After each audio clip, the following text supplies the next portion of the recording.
We've all done it. You type a company's name into your phone, and you're greeted by a simple, jagged line tracking across your screen.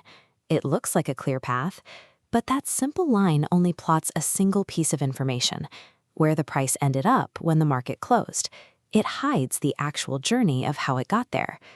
To see the story of the trading day, professionals use a visual tool called a candlestick chart.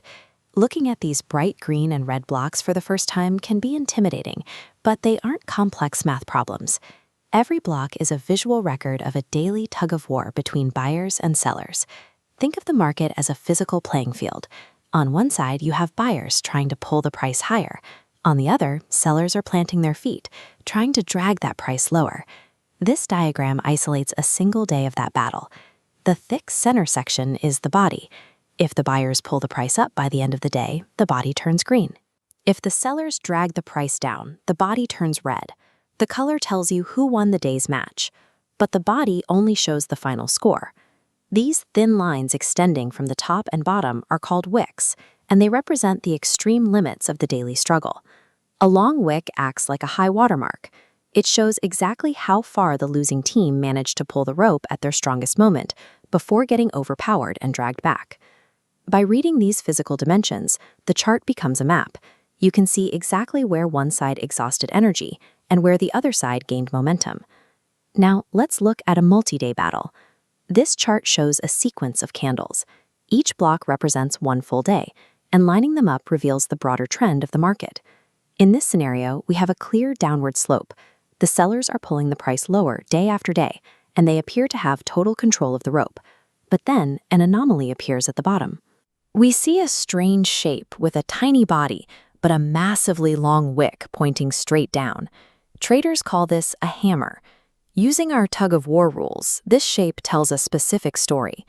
The long downward wick shows that the sellers tried to drag the price to the basement one last time, but they ran out of energy. The buyers recognized this exhaustion. They dug their heels in and yanked the price back up before the closing bell rang. This hammer shape is a physical footprint left on the battlefield. It indicates that sellers have weakened and momentum is shifting back toward the buyers. Recognizing these shapes is the straightforward part. However, beginners can lose money by falling into a few predictable traps when interpreting these signals. The first trap is ignoring the wicks. Look at this chart. You see a green candle and might assume the buyers won, but that huge wick at the top proves the buyers tried to pull the price high, failed, and got dragged back down. The buyers are actually exhausted. The second trap is jumping the gun. Evaluating the shape of a daily candle at noon is dangerous. A full day of trading is a long match, and the tug-of-war can flip directions in the final hour before the market closes. The third trap is ignoring context. Look at this sideways sequence. We have a hammer shape right in the middle, but the price is just drifting flat. A reversal signal requires a strong trend to actually reverse. A single candlestick shows one moment in time. It only becomes useful when you understand the broader context of the battlefield it sits within. Let's apply this to a real-world market cycle. This chart maps out a major market crash followed by a long recovery. At the absolute climax of the crash, the red candles get larger and larger. The sellers are pulling the market down with zero resistance, capturing the peak of the panic. But right at the lowest point, we see this extreme exhaustion wick. This line captures the moment where fear from the sellers collided with resistance from the buyers. In the days that follow, the blocks turn green and march higher. The buyers take control of the rope, showing that the momentum shifted just as that bottom shape suggested it would. By tracking the sizes of the bodies and the lengths of the wicks, you just read the emotional narrative of an entire market cycle without relying on a single math equation.